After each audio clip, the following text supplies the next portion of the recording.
Bonjour, c'est Captain Flo. Aujourd'hui, la réalisation de la carte du défi du mois de juin, dont je vous présente le sketch. Donc, une carte carrée avec un matage, deux rectangles, une partie centrale plus ou moins circulaire, une petite bordure, des fleurs, des feuilles. Bon, sur le sketch, ils ont aussi mis des papillons. Personnellement, pour moi, il n'y aura pas de papillons. Pour le fond de carte, j'ai choisi un papier papaye pâle d'un format de 13 sur 26 avec un pli à 13 dans les 26. Je mate avec un papier bijou papillon de 12,5 sur 12,5. Ensuite, mes deux rectangles, j'ai prévu d'en faire un avec le papier adhésif lin que j'adore. Je dois vous dire que samedi prochain, ça sera une vidéo exclusivement basée sur ce papier. Donc là, je vais le coller sur un papier blanc de la même taille et je le découperai tout à l'heure avec un rectangle pensée de la nature. Le deuxième rectangle est en épinette enivrante. Je l'ai découpé avec un rectangle couture et je l'ai embossé avec le plioir toile brute. Le cercle a été découpé avec les poinçons étiquettes peintes qui sont coordonnés avec les tampons Painted Poppies qui m'ont servi à déjà préparer les fleurs que j'ai aquarellées et le tamponnage des feuilles que je vais réaliser avec vous pour correspondre à mon sketch. Enfin, la bordure sera réalisée avec l'un des poinçons bordure incontournable, une des nouveautés de ce catalogue annuel. Elles sont toutes superbes et je n'ai pas encore décidé quelle serait la découpe que je vais utiliser. Donc, j'enlève un petit peu les éléments pour me faire une petite place de travail et je vais commencer par coller ce papier lin adhésif. Alors donc, comme je vous l'ai dit, donc il a une feuille de protection. Moi, je le colle systématiquement sur un papier de même dimension en papier blanc, mais on pourrait le découper et le coller directement. Mais comme c'est une toile, c'est un petit peu souple. Donc, moi, je préfère le coller sur un papier blanc. Comme ça ne bougera pas une fois que c'est collé. Donc, avec mon touche-à-tout, je décolle une petite pellicule de papier à l'arrière et je le colle sur le papier blanc. Alors, évidemment, c'est toujours comme ça lors de la vidéo. Là, vous voyez, je m'y reprends à plusieurs fois pour le coller parfaitement. Et comme je vous le disais, c'est un papier, donc c'est un tissu quand même. Donc, il est souple et donc il faut le coller bien à plat sur votre support.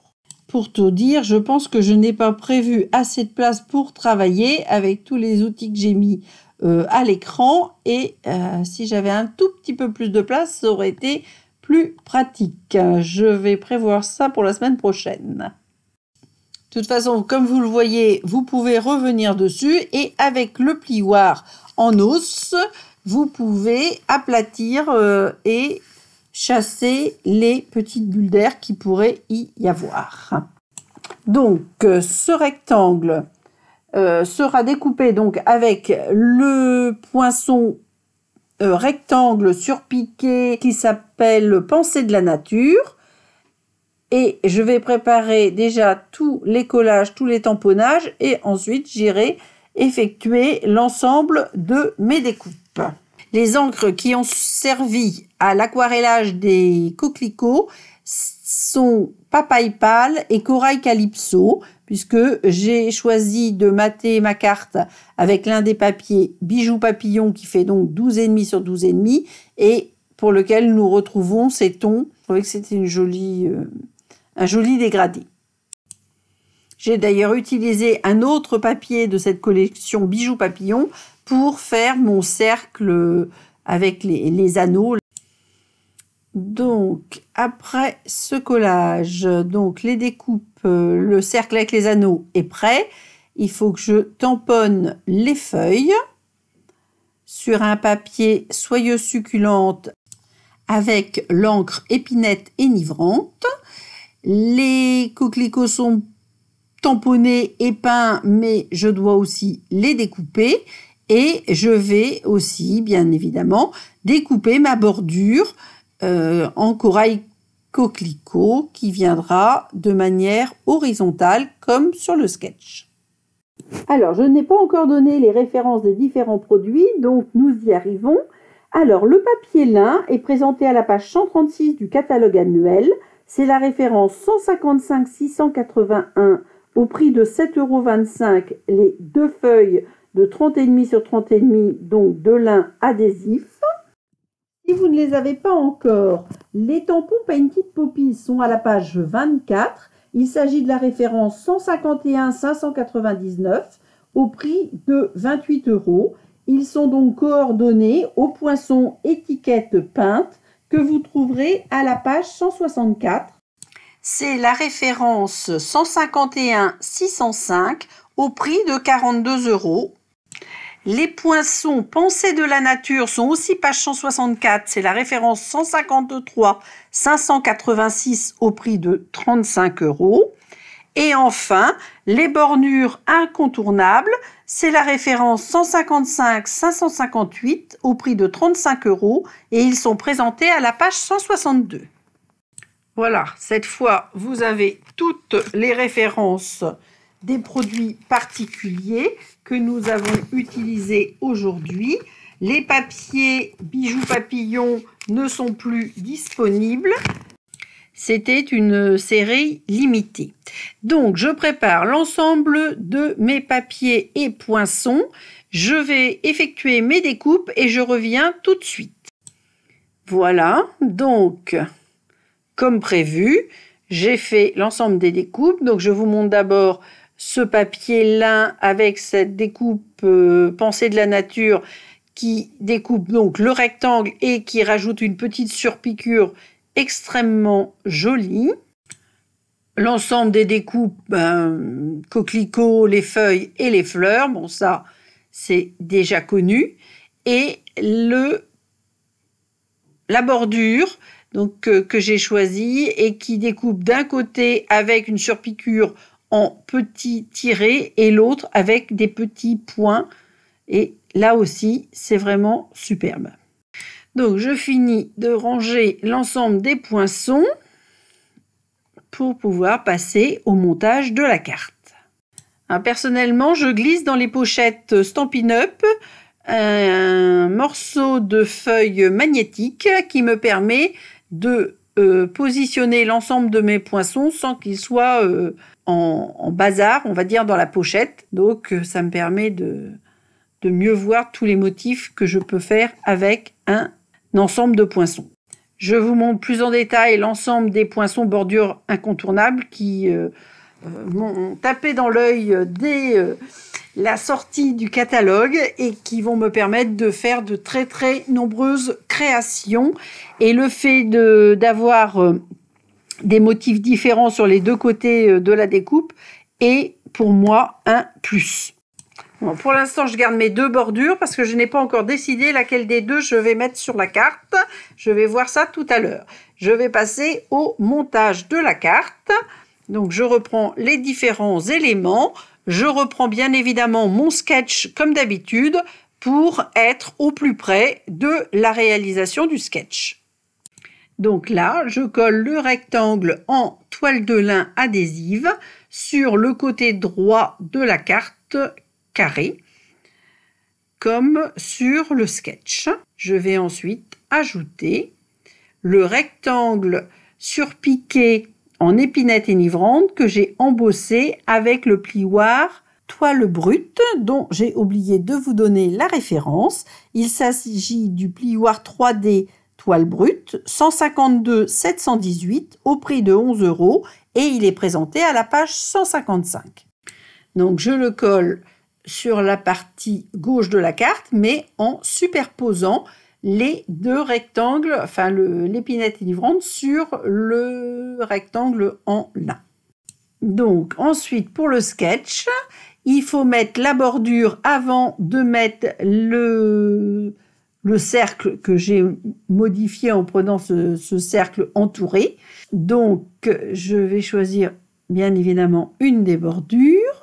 Ce sera celle avec les petites découpes en pointillés. Mais bien évidemment, il faut conserver l'autre. Pour l'instant, je la mets dans ma pochette avec les poinçons et je l'utiliserai dès que j'en aurai l'occasion. J'en colle cette bordure et je vais me servir de ma grille Stampin' Up en dessous pour m'assurer que cette bordure est posée horizontalement. Voilà. Ensuite, je vais coller le cercle entouré. Volontairement, je ne mets pas de la colle sur toute la partie. Je fais exprès qu'il y ait des parties non collées. Comme ça, je vais pouvoir glisser mes feuillages comme je vais le souhaiter tout à l'heure. Je ferai d'ailleurs la même chose avec les coquelicots pour pouvoir glisser mes feuillages sous les fleurs. Donc, comme d'habitude, je me réfère au sketch. Et je vois que sur le sketch, le cercle déborde des deux côtés de cette bordure horizontale. Donc, c'est ce que je fais sur ma carte. Alors, ce n'est pas mon habitude, mais là, je viens de m'apercevoir que j'ai complètement omis de tamponner un sentiment. Donc, normalement, je tamponne avant de monter ma carte. Bon, là, évidemment, je vais le faire devant vous en direct. Et dans un sens qui n'est pas habituel, je vais tamponner mon souhait qui vient du set de tampons Occasion de célébrer sur la toile de lin. Pour cela, je vais prendre le tampon Que du bonheur et je vais l'ancrer en épinette enivrante pour que ça se voit bien sur ce papier lin adhésif. Alors, ce set de tampons est la référence 152 981 et se situe à la page 66 du catalogue annuel. Le prix est de 23 €. C'est un tampon caoutchouc, donc j'enlève mon tapis de luxe du Stamparatus et je positionne ma carte. Je vérifie que le tampon est mis bien horizontalement et je tamponne comme je vous l'ai dit avec l'une des nouvelles Incolor, l'épinette enivrante. Je ne sais pas ce que vous pensez de ces nouvelles Incolor, mais je les trouve vraiment très très jolies. En plus, il y a 2 verts, moi c'est une couleur que j'adore, donc je les utilise très fréquemment.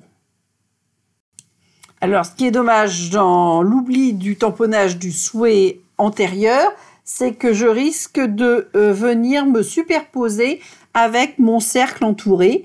Mais ce sont des choses qui arrivent, la preuve, en direct. Et donc, je ne vais pas recommencer toute la carte pour ça. Donc, j'assume mon oubli et je rectifie cet oubli. Alors, le tamponnage est fait, donc maintenant, je vais passer à la décoration. C'est assez simple puisque je vais juste ajouter mes coquelicots, puis mes feuillages. Alors, dans les coquelicots, j'en ai fait 2 avec des fleurs partiellement ouvertes et une complètement ouverte. Ma préférence va aux partiellement ouvertes, donc je vais commencer par mettre celle qui est entièrement ouverte à plat, et je superposerai légèrement dessus les 2 autres avec des Stampin' Dimensionals. Pour l'aquarellage, je crois que je l'ai déjà dit, mais j'ai choisi de mélanger 2 couleurs, papaye pâle et corail calypso, pour rester dans mon dégradé de couleurs de la carte. Comme pour le cercle entouré, je n'ai mis de la colle que au centre de mon coquelicot pour pouvoir passer facilement en dessous les tiges des feuillages que j'ai tamponnés et découpés.